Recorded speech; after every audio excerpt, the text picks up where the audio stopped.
오늘 우리가 읽은 누가복음 24장에 있는 말씀은요, 이제 엠마오로 가는 두 제자에 관한 이야기입니다. 제가 그림 하나를 좀 준비했습니다. 자, 한번 그림 한번 좀 잠깐 띄워주시죠. 자, 이것이 이제 엠마오로 가는 두 제자라고 하는 그러한 그림입니다. 이 그림은 17세기 네덜란드 출신의 렘브란트라고 하는 화가가 그린 그림인데요. 이 렘브란트라고 하는 화가는요, 빛의 마술사다라고 하는 그러한 별명을 이 사람이 가지고 있다고 합니다. 그건 무슨 얘기냐고 하면 이 명암 처리를 완벽하게 아주 너무너무 잘하는 그러한 화가랍니다. 그래서 아주 유명한 그런 화가가 된 그런 자의 모습이라고 합니다.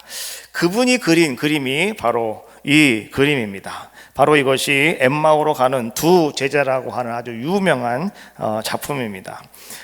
그런데 이 작품이 어디를 기준으로 해서 무엇을 근거로 해서 이 그림을 그렸느냐, 오늘 우리가 함께 보려고 하는 누가복음 24장에 나오고 있는 말씀을 주제로 해서 오늘 이 그림을 이제 이 화가가 그렸다라고 하는 것을 먼저 여러분들에게 선 이해를 해드리고요, 오늘 같이 우리가 이제는 말씀 속으로 한번 같이 들어가 보려고 합니다. 성경에는 이 복음서라고 하는 것이 있죠. 마태복음, 마가복음, 누가복음, 요한복음, 사복음서다라고 이렇게 이야기하는데, 이 엠마오로 가는 두 제자에 관한 이야기는요, 마태복음과 요한복음에는 전혀 기록이 나와 있지 않습니다. 그러나 오늘 마가복음과 그 다음에 우리가 읽은 누가복음에는요, 이 말씀, 이 엠마오로 가는 두 제자에 관한 기록이 나와 있습니다. 그런데 마가복음에는 좀 간단하게 나와 있어요. 마가복음 16장 12절로 13절 말씀에 보니까 아주 간략하게 이렇게 기록이 되어 있습니다. 한번 같이 보겠습니다. 그 후에 그들 중 두 사람이 걸어서 시골로 갈 때에 예수께서 다른 모양으로 그들에게 나타나시니 두 사람이 가서 남은 제자들에게 알리었으되 역시 믿지 아니하니라. 마가복음이 이렇게 간단하게 이 말씀을 기록을 해 놓았습니다. 그런데 오늘 우리가 읽은 본문에 있는 말씀, 누가복음의 말씀에 보니까 이 누가복음은요, 좀 더 상세하게 그리고 아주 세밀하게 오늘 이 엠마오로 가는 두 제자에 관한 이야기를 우리에게 잘 알려주고 계시더라라고 하는 거예요. 누가복음에 있는 말씀을 근거로 해서 제가 이제 오늘 여러분들과 함께 말씀을 나눠보려고 하는데, 오늘 말씀의 제목은 바로 이겁니다. 다시 일어서는 한 사람 글로바 라고 하는 제목입니다.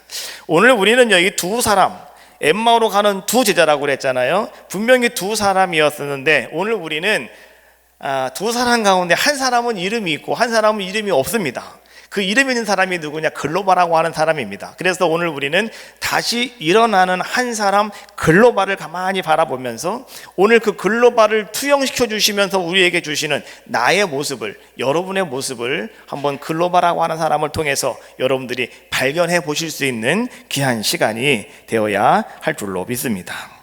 오늘 이 두 사람은 어떤 사람들이었느냐? 오늘 이들은 예루살렘에서 엠마오라고 하는 마을로 내려가는 자들의 모습이었다.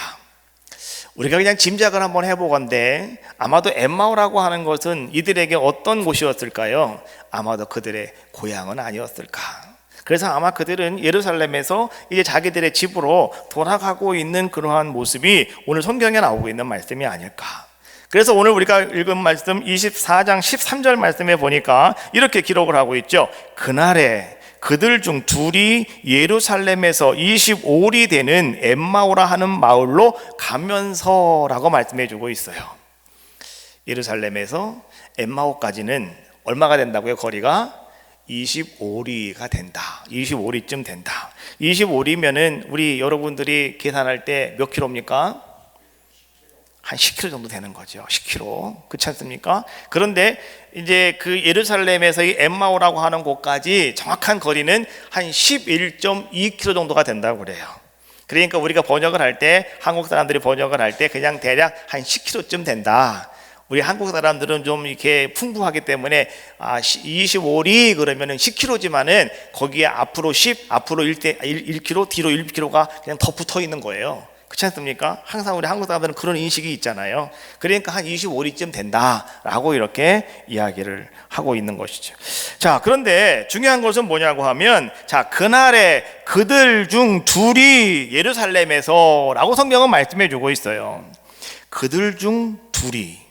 이 말씀을 가만히 바라보면 이 두 사람은 어떤 사람들이었느냐? 그들 중에서 두 사람이었다. 그러면 지금 성경이 계속해서 이야기하고 있는 것이 예수님의 부활 사건 이후에 이제 예수님의 제자들이 예수님의 부활을 목격하고 그들이 나가서 무덤을 확인하고 그 다음에 예수님을 살아났다고 막 증거하고 있는 이야기들이 쭉 나오고 있잖아요. 그러면 그런 이야기 맥락 속에서 그들 중에서 둘이라고 하는 말을 들어온다면 오늘 이 사람들은 누구였느냐? 아마도 예수님의 제자들 중에 있는 사람들은 아니었을까라고 이렇게 우리가 말할 수 있습니다. 그런데 오늘 말씀해 보니까 18절 말씀해 보니까 그런데 그 한 사람이 누구였느냐? 한 사람은 글로바라고 하는 사람이었다라고 우리에게 말씀해 주고 있는 거예요. 성경은 알려주고 있더라는 거죠. 자, 여러분, 예수님이 3년 동안 공생애를 살아가시면서 예수님께서 복음을 증거하실 때 제자들을 다 부르셨는데요, 몇 명을 불렀느냐? 12사람을 불렀습니다. 첫 번째 베드로, 안드레, 야고보, 요한, 빌립, 바돌로메, 도마, 마태, 야고보, 다데오, 시몬, 가룟유다. 이렇게 되는 거죠. 12명이죠. 그래서 마지막 12번째가 이제는 스스로 자살을 하잖아요. 그래서 나중에 다시 뽑은 사람이 누구예요? 마띠아를 그 수에 포함시켰다, 이렇게 얘기하죠. 그래서 마띠아까지. 그런데 그 12명의 이름을 쭉 봤는데 글로바라고 하는 사람이 있어요, 없어요? 글로바라고 하는 사람이 없잖아요. 그러면 분명히 이 사람들은 그들 중에 있는 사람이라고 했으니 제자들 중에 한 사람이었을 것 같은데 이름이 글로바라고 하니 12명의 제자 속에는 들어가 있지 않는 사람이었다. 예수님의 제자들 12명은요, 여러분, 우리가 그들을 뭐라고 부르냐고 하면 사도다라고 이렇게 불러요. 사도들이에요. 그 사도들. 그리고 그러면 제자들은 누구냐고 하면 예수님 말씀을 듣고 배우고 그 다음에 예수님은 메시아구나, 예수님은 이 땅에 지금 구원자구나, 이것을 확신하고 주님을 따라가던 사람들이 다 누구였느냐? 그들을 다 갖다가 우리는 디사이플, 제자다라고 이렇게 이야기하는 거죠. 그래서 예수님께서는 이렇게 말씀하시죠. 너희는 나가 사람들에게 뭐 하라고요? 세례를 주고 그들을 제자를 삼아라 라고 말씀해 주고 있잖아요. 사도를 삼아라가 아니라 제자를 삼아라 라고 말씀해 주고 있는 거예요. 땅끝까지 여러분 나가 사람들에게 복음을 전하고 부활의 증이 되셔서 여러분은 그들에게 말이죠, 예수님 믿으면 구원받습니다. 예수님 믿으셔야 여러분에게 길이 열립니다. 예수님 믿으셔야 하나님 앞에 갈 수가 있습니다. 여러분, 이거 자꾸 전하셔야 되는 거예요. 이 사람들이 누구냐? 제자다, 이런 얘기예요. 오늘 이 글로바라고 하는 사람은 그러면 사도 중에는 들어가지 않는 사람이었지만 그는 제자들 중에 한 사람은 맞는 사람의 모습이었다. 그러면 이 글로바는 과연 누구냐? 우리 이것을 한번 생각해 봐야 되겠죠. 글로바는 과연 누굴까요? 오늘 성경은 이 글로바에 대해서 이렇게 말합니다. 그는 마리아의 남편이다 라고 이렇게 이야기해요. 그 네 개가 아니고 성경에 있는 이야기입니다. 요한복음 19장 25절 말씀에 그렇게 말씀해 주고 있죠. 같이 한번 한 목소리를 읽어봅시다. 시작. 예수의 십자가 곁에는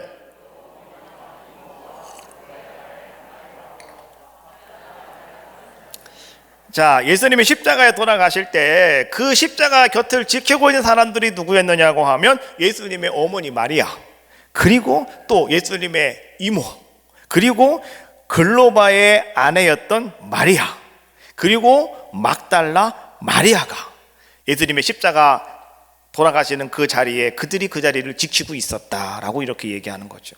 그래서 성경에서 나오고 있는 그 마리아의 남편이 누구였느냐? 그 사람이 글로바였다라고 성경은 우리에게 말씀해 주고 있어요. 그래서 우리는 글로바가 누구냐? 마리아의 남편이었구나.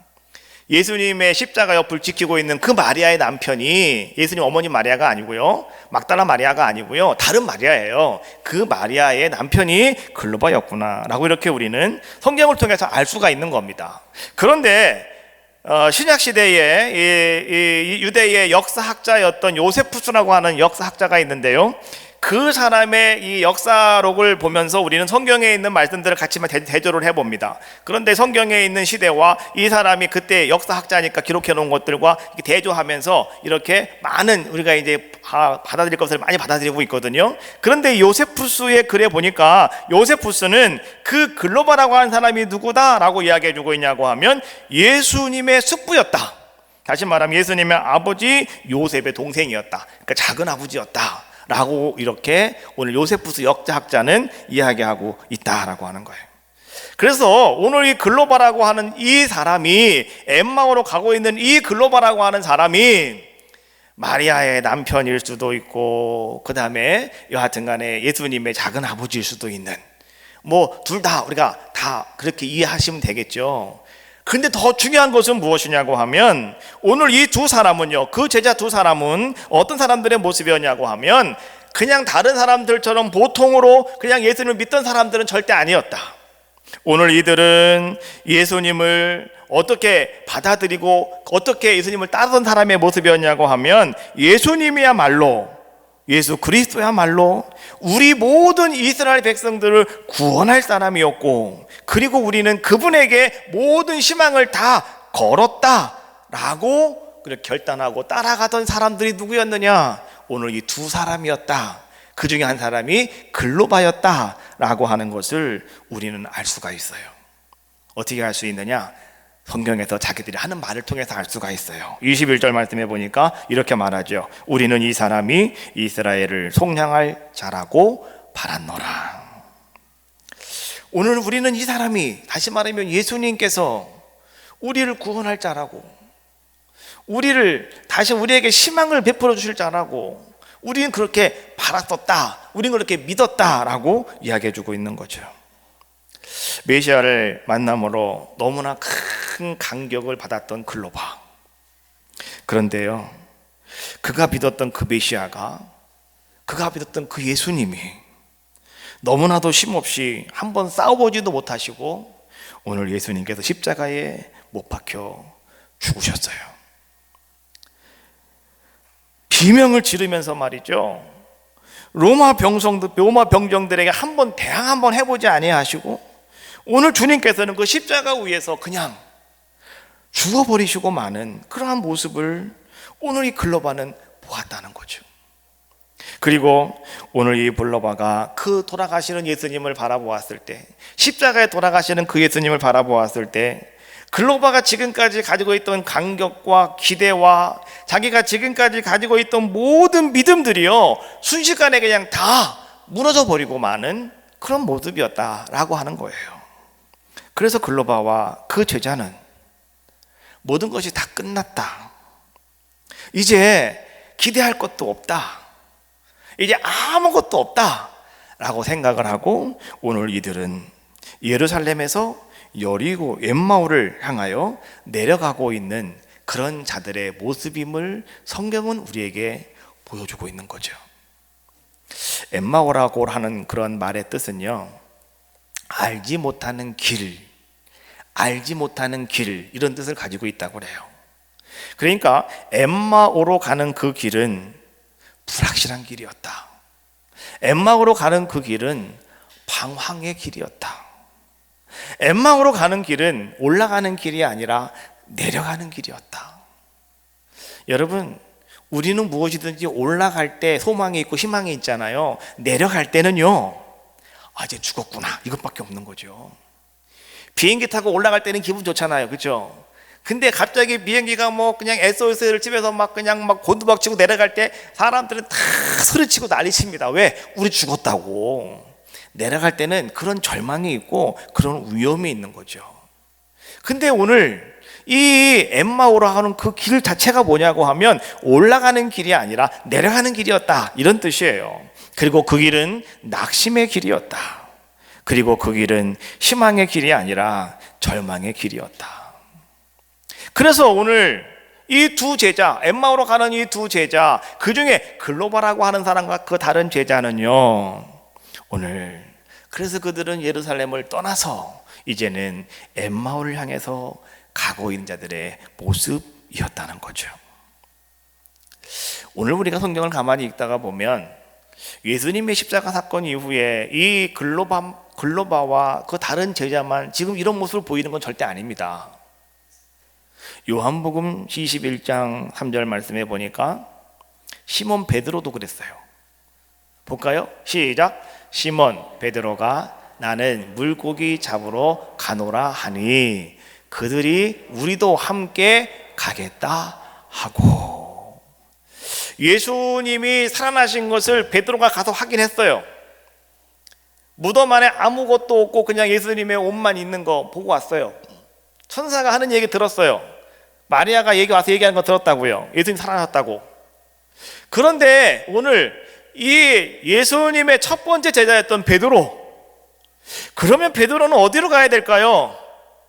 예수님 살아났다고 하니까 다시 용기를 가지고 나가서 복음을 증거해야 되지 않겠습니까? 그런데 그 베드로가 하는 이야기, 나는 물고기 잡으러 간다. 그랬더니 그와 함께 있는 제자들, 다른 제자들도요, 나도 함께 가겠다 하고 그들도 따라 나섰다는 거죠. 그래서 여러분, 요한복음 20장 말씀해 보니까, 21장 말씀해 보니까 거기에는요, 베드로와 함께 갈릴리 바다에 가서 고기를 잡던 사람들이 몇 명이었느냐? 7명이었어요. 7명. 그러니까 베드로가 7명 끌고 갔다고요. 여러분, 어떻게 이럴 수가 있겠습니까? 그렇잖아요. 그러니까 엠마오로 가는 이 두 제자는요, 뭐 거기에 비하면 참으로 양호한 겁니다. 그렇지 않습니까? 뭐 그런 상황 속에 오늘 어떤 모습이었다고요? 오늘 이 제자들도요, 자기들의 예전 살던 곳으로, 아니면 자기들의 옛날에 일터의 자리로, 또 제자들은 오늘 베드로와 시몬 이런 제자들은 말이죠, 어떤 곳으로요? 고기 잡던 갈릴리로, 그들은 그곳에 가서 다시 우리는 고기나 잡아야 되겠다라고 생각하면서 다 돌아가는 자들의 모습이었다라고 하는 거죠. 모든 것을 다 포기하고 예루살렘에서 이제는 엠마오를 향하여서 내려가고 있는 글로바의 모습을 우리는 한번 주목해 봅니다. 오늘 성경은 우리에게 그 글로바의 모습을 지금 보여주고 있는 거예요. 그런데 여러분, 오늘 말씀을 보면 이런 얘기가 나와요. 글로바와 다른 제자가 엠마오를 향해서 가고 있을 때 어떤 한 사람이 그 옆에 따라 붙었어요. 그리고 그 사람이 오늘 그들에게 이렇게 물어요. 아니, 당신들은 두 사람은 무슨 그렇게 심각한 얘기를 하면서 가십니까? 그러니까 아마 글로바가 얘기했던 것 같아요. 나사렛 예수에 관한 일입니다. 그러니까 옆에 같이 가던 그 사람이 또 물어요. 그게 무슨 일인데요? 그랬더니 아마 글로바가 얘기하는 것 같아요. 여보시오, 당신은 지금 예루살렘에 살면서 지난 주간에 있었던, 며칠 전에 있었던 그 끔찍한 일을 당신은 모르고 있단 말이오 라고 하면서 막 그 사람에게 면박을 줍니다. 그러면서 말이죠, 막 이 사람들이 말이죠, 그냥 질전자 실망하고 그냥 절망한 자의 모습을 가지고 모든 기대를 다 무너뜨리고요, 그냥 약한 자의 모습으로 투덜대면서 엠마오를 향해서 걸어가고 있는 그 글로바라고 하는 사람. 그런데 성경은 우리에게 어떠한 반전을 보여주고 있냐고 하면, 오늘 다시 일어서는 글로바의 모습을 성경은 우리에게 보여주고 있더라라고 하는 거예요. 그러면 오늘 엠마오를 향해서 나아가고 있던 이 글로바와 다른 제자는 왜 그렇게 투덜투덜하면서 그들은 정말로 모든 기대를 다 무너뜨려 버리고요, 절망한 상태로 그들은 그 길을 걸어갈 수밖에 없었을까요? 주님이 그들과 함께 함에도 불구하고요. 성경은 이렇게 말씀해 주고 있어요. 24장 15절로 16절 말씀해 보니까 예수께서 가까이 이르러 그들과 동행하시나 그들의 눈이 가리워져서 그인 줄 알아보지 못하였다. 주님이 함께 가고 있음에도 불구하고요, 살아나신 주님이 그들과 함께 길을 터벅터벅 걸어가고 있음에도 불구하고요, 오늘 그들은 뭐라고요? 눈이 가려져 있대요. 여러분, 기대가 무너지고 희망이 사라지고 오늘 여러분 삶 속에 뭔가 절망과 좌절을 느끼면 우리도 똑같아요. 눈이 가려져 버려요. 안 보여요. 아무것도 안 보여요. 그래서 우리는 그냥 투덜투덜하면서 말이죠, 그냥 내려가는 인생을 살아갈 수밖에 없었다는 거죠. 그런데 그 글로바가 어떻게 다시 일어서는 모습을 우리에게 보여주고 있습니까? 30절과 31절 말씀해 보니까 그들과 함께 음식을 잡수실 때에 떡을 가져다 축사하시고 떼어 그들에게 주시니 그들의 눈이 밝아져 그인 줄 알아보더니. 여러분, 눈이 밝아졌대요. 그랬더니 예수님이 우리와 함께 계신 분이 예수님이시구나 라고 하는 것을 오늘 그들이 인식하게 되었고 깨닫게 되었고 발견하게 되었다. 그래서 그들은 다시 일어나서 다시 이제는 회복되어지는 자의 모습으로 예루살렘을 향하여 올라가는 모습을 성경은 우리에게 보여주고 있는 것이죠. 바로 이것이 다시 일어서는 글로바의 모습입니다. 오늘 여러분들에게도요, 이런 은혜가 임하시길 주님의 이름으로 축원합니다. 1월 말부터 시작된 코로나 바이러스로 말미암아서 우리의 신앙과 우리의 믿음은 엉망진창이 되어져 가고 있는 것 같아요. 여러분이 생각을 할 때 말이죠, 신앙생활이라고 하는 것은 단순해요. 한 번, 두 번, 세 번 빠지면 더 이상은 죄의식이 없어집니다. 사라져버려요. 내가 교회 가야겠다 마음 사라지고. 그래서 그게 무서운 거예요, 사실은요. 그렇지 않습니까? 그런데 지금 벌써 2달이 지나가고 있어요. 그래서 우리는 빨리 우리의 신앙이 회복돼야 됩니다. 다시 일어나야 돼요. 다시 우리가 다시 일어서는 그 사람 글로벌을 바라보면서 오늘 그 사람이 내 모습이 돼야 된다라고 하는 거예요. 예수님 아무것도 아니네, 내가 믿던 메시아가 아무것도 아니네, 저렇게 죽어버렸잖아. 마찬가지예요. 예배라고 하는 것이 아무것도 아니네, 이렇게 영상 예배 드리면 되는 거네.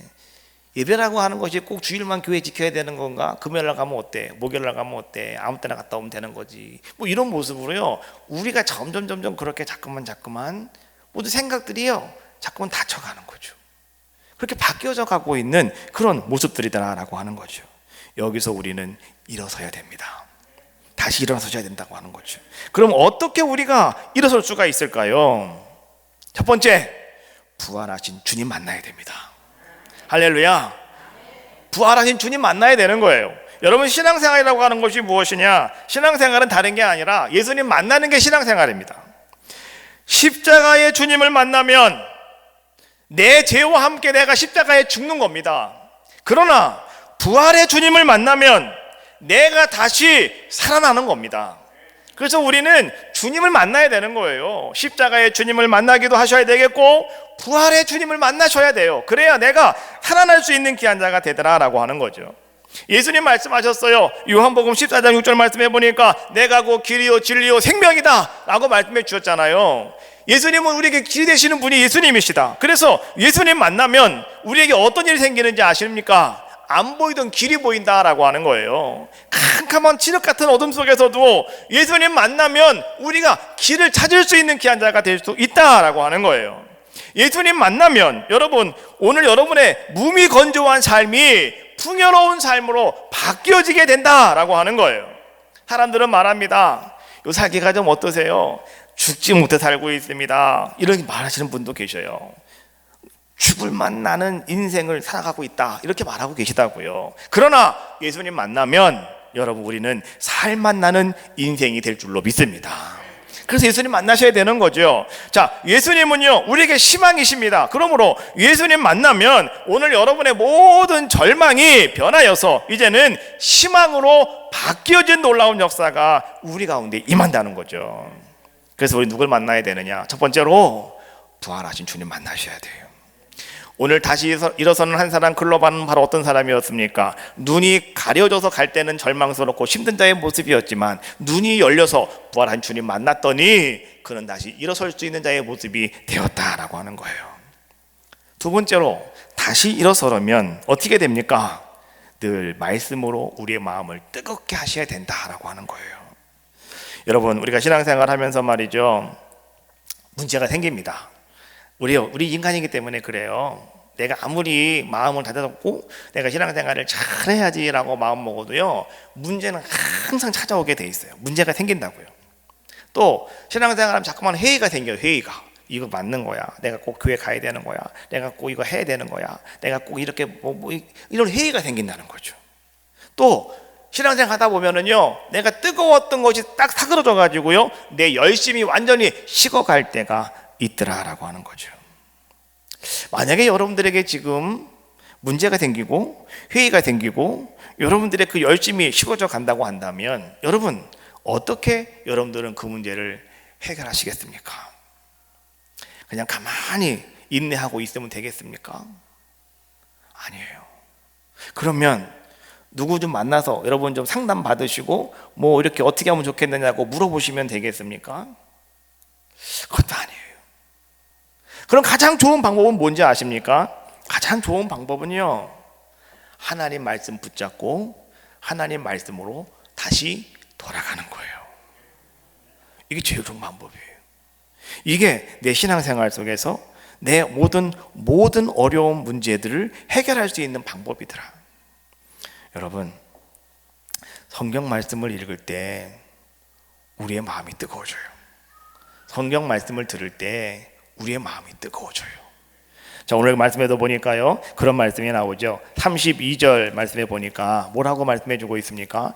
그들이 서로 말하되 길에서 우리에게 말씀하시고 우리에게 성경을 풀어주실 때에 우리 속에서 마음이 뜨겁지 아니하더냐 하고. 예수님께 성경을 풀어주실 때 그때 우리 마음이 뜨겁지 않았어? 오늘 이 글로바가요, 그렇게 지금 그 친구 제자와 함께, 자기와 함께 하고 있는 그 사람과 함께 이야기하고 있는 그러한 모습이다라고 하는 거죠. 여러분, 맞아요. 하나님 말씀이 나에게 들려올 때 여러분의 식었던 마음이 뜨거워지는 거예요. 여러분의 회의적인 모든 것들이 다 문제가 해결되어지는 거예요. 다시 한번 여러분들이 불신앙에서 믿음으로 바뀌어지는 귀한 자의 모습이 되어질 수 있다라고 하는 거죠. 그래서 부활하신 주님은 여러분들과 지금 함께하고 계시면서 오늘 여러분들에게 주님은 뭐하고 계시느냐? 말씀하고 계셔요. 그 말씀 들으셔야 돼요. 그 말씀 어떻게 들을 수가 있느냐? 눈이 열려야 돼요. 눈이 눈이 밝아져야 돼요. 그래야 오늘 우리는 주님 말씀을 듣고 다시 뜨거운 자의 모습을 가지고 우리는 살아갈 수 있는 자가 될 수 있다라고 하는 거죠. 오늘 여러분들의 마음이 하나님 말씀으로 여러분 뜨거워지시기를 주님의 이름으로 축원합니다. 뜨거워지지 않으면 어떤 일이 일어나는지 아십니까? 매사가 다 모든 것이 억지가 되고요, 억지로 내가 무슨 일을 하다가 보면 피곤해요. 그래서 막 짜증이 나는 거예요. 여러분, 하나님의 일은요, 뜨거움을 갖고 하셔야 돼요. 뜨거움이 없이 그 일을 하면 그냥 억지가 되고, 억지는 나를 피곤하게 만드는 거예요. 그래서 막 교회 가는 게 그렇게 힘들고 그렇게 막 어렵고 막 그러는 거예요. 왜요? 내 마음이 지금 뜨겁지 않다는 거예요. 냉랭하다는 거죠. 그러나 여러분 보십시오. 내 마음이 뜨거워지면 어떤 모습이 되어질까요? 첫 번째, 여러분 기도가 지치지 않아요. 마음이 뜨거워지면 여러분들 와서 하나님 앞에 헌신하고 봉사하는 모든 것들이 막 기뻐요. 마음이 뜨거워지면 성경 말씀 여러분 읽는데 말이죠, 하루 종일 성경 말씀을 읽어도 1시간밖에 안 볼 것 같고 10분밖에 안 볼 것 같이 시간이 막 그렇게 지나가는데 그 시간을 우리가 모르게 말씀에 빠져들게 되더라라고 하는 거죠. 마음이 뜨거워지면 여러분 교회에 오면은요, 어떠냐? 기뻐가지고 막 날 것 같은 그런 모습이 되어지더라라고 하는 거죠. 또 마음이 뜨거워지면은 여러분 내가 전도하다가 사람들에게 막 욕을 해도요, 여러분 그 욕이 나의 마음을 상하게 하지 않아요. 기쁘고 즐거워하고 감사하게 되더라라고 하는 거죠. 그래서 오늘 제자들이 말이죠, 그 뜨거워진 마음을 가지고 나가서 복음을 전했을 때 아무도 그들의 길을 막을 사람이 없었다는 거죠. 유대인들의 박해가 얼마나 심했습니까? 그러나 제자들은, 마음이 뜨거워졌던 제자들은, 말씀 붙잡고 나갔던 그들은 전도를 중단하지 않았고요, 로마의 칼과 로마의 창도 오늘 그들의 외치는 부활의 복음을 결코 막을 수가 없었다는 것이죠. 여러분, 그러므로 오늘 여러분들도 이 부활의 아름다운 말씀이, 주님의 말씀이 여러분들의 마음을 다시 뜨겁게 하시기를 주님의 이름으로 축원합니다.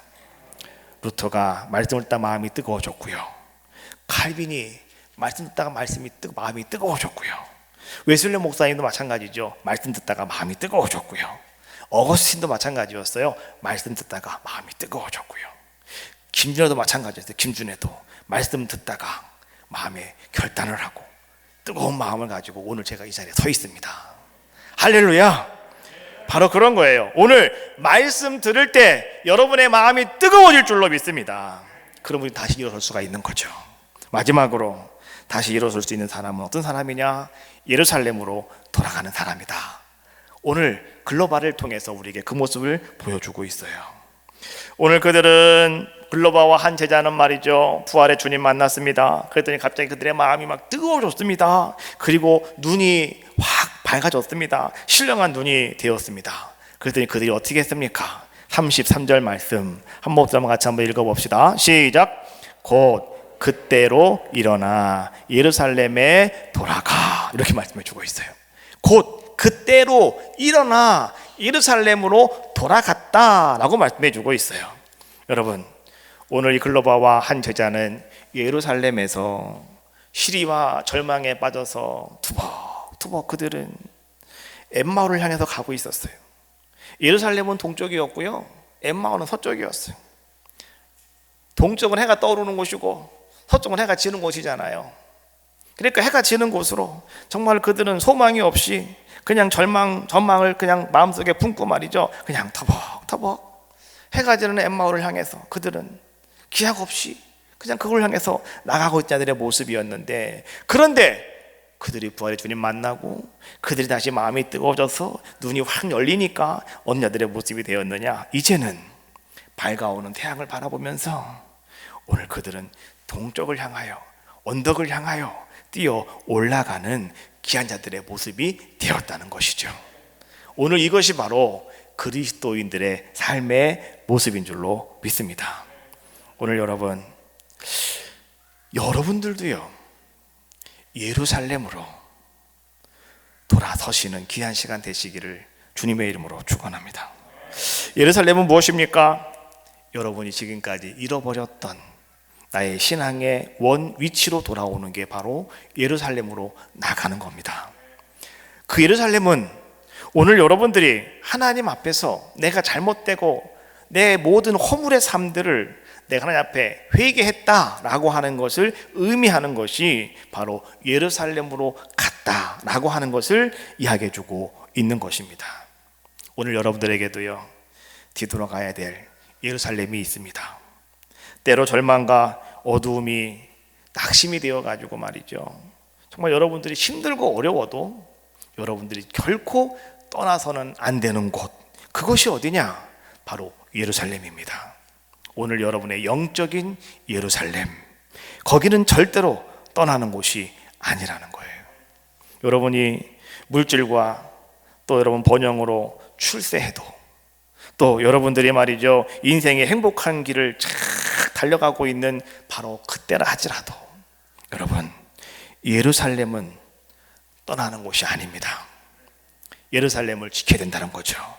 다시 여러분들은 예루살렘을 바라보고 그 예루살렘을 향해서 나가셔야 된다라고 하는 거예요.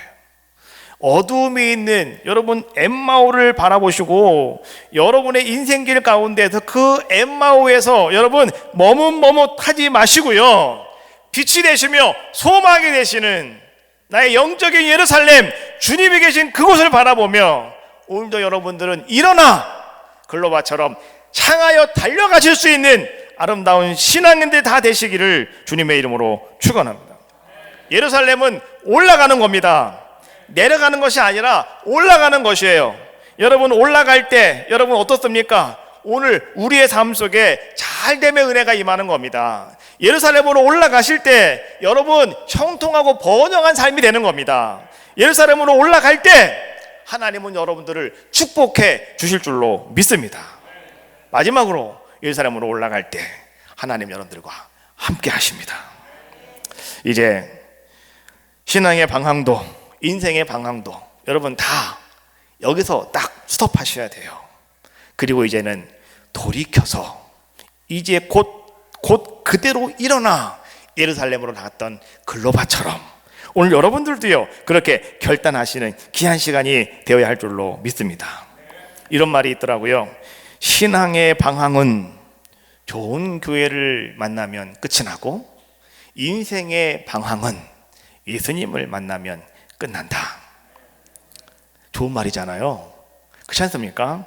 여러분, 우리가 얼마나 내가 오랫동안 교회를 다녔느냐, 이게 중요한 게 아니고요, 오늘 내가 주님을 만났느냐, 내 신앙의 방향이 끝났느냐, 이게 중요한 겁니다. 더 이상 방황하지 마시고 이제는 우리가 다시 일어나는 한 사람 글로바처럼 여러분 한번 외쳐봅시다. 뭘 외치실까요? 위에 있는 거 외치시는 거예요. 위에 있는 거. 자, 한번 같이 외쳐봅시다. 시작. 예, 일어나라 빛을 발하라. 한번 해봅시다. 시작. 예, 힘있게 한번 해보셔야죠. 일어나라 빛을 발하라. 시작. 할렐루야. 이는 내 빛이 이르렀고 여호와의 영광이 내 위에 임하였느니라. 이사야 60장 1절에 있는 말씀입니다. 여러분, 다시 일어섰던 한 사람 글로바처럼 여러분들도 이제 일어나십시오. 그리고 이제 여러분 예루살렘을 향하여 여러분들도 빛을 발하시는 아름다운 은혜가 임하시기를 주님의 이름으로 축원합니다. 찬양합시다. 지금 우리는 마음을 합하여 찬양하시고요, 통성으로 기도하겠습니다.